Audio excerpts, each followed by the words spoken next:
বিজ্ঞান কর্মী প্রবীর পুরকায়স্থের গ্রেপ্তারের প্রতিবাদ জানিয়ে বিক্ষোভ মিছিল করে ত্রিপুরা বিজ্ঞান মঞ্চ।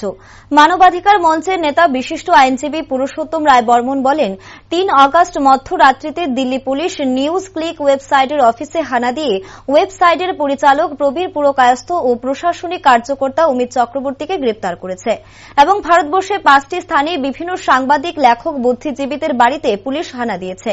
দানবীয়ভাবে গণমাধ্যম এবং সংবাদ মাধ্যমের উপর যে ফেসিস্ট হানা সংঘটিত হয়েছে, মূলত তার বিরুদ্ধেই এদিনের বিক্ষোভ কর্মসূচি। তিনি বলেন, কেন্দ্রীয় সরকার তার বিরুদ্ধে কথা বলবে, কৃষক শ্রমিকের পক্ষে কথা বলবে, তাদের বিরুদ্ধে মিথ্যে মামলা করা হবে এবং তাদেরকে হেনস্থা করা হবে। 1975 জুন মাসে মধ্যরাতে সংবাদ মাধ্যমের উপর যে হামলা হয়েছিল, তার থেকেও আরো ভয়ঙ্কর ঘটনা ঘটছে 3 অক্টোবর। ত্রিপুরা বিজ্ঞান মঞ্চ এই ঘটনার তীব্র নিন্দা জানাচ্ছে।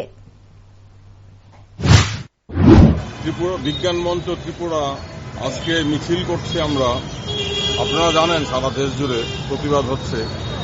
গত 3রা অক্টোবর মধ্যরাত্রিতে দিল্লি পুলিশ নিউজ ক্লিক ওয়েবসাইটের অফিসে এবং বিভিন্ন সাংবাদিক, লেখক, বুদ্ধিজীবীদের বাড়িতে হানা দিয়েছে দিল্লি সহ ভারতবর্ষের 5টি স্থানে।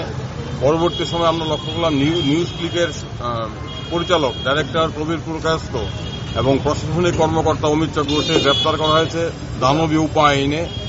এই যে গণমাধ্যমের উপর, সংবাদ মাধ্যমের উপর এই ফেসিস্ট হানা, এর বিরুদ্ধে আমাদের প্রতিবাদ। কারণ এটা দিয়ে স্পষ্ট সরকার বোঝাতে চাইছে কোনোরকম সমালোচনা বরদাস্ত করা হবে না। যারাই সরকারের বিরুদ্ধে কথা বলবে, যারাই কৃষকদের কথা বলবে, যারাই শ্রমিকদের কথা বলবে, যারাই কোভিডের সময় সরকারি ভূমিকা নিয়ে প্রশ্ন তুলবে, তাদের বিরুদ্ধে মিথ্যা মামলা করা হবে, তাদের বিরুদ্ধে বিদেশি যোগসাজশের অভিযোগ তোলা হবে এবং এইভাবে হেনস্থা করা হবে। আমরা 1975-এর 25শে জুন মধ্যরাত্রিতে দেখেছিলাম প্রেসের উপর হামলা।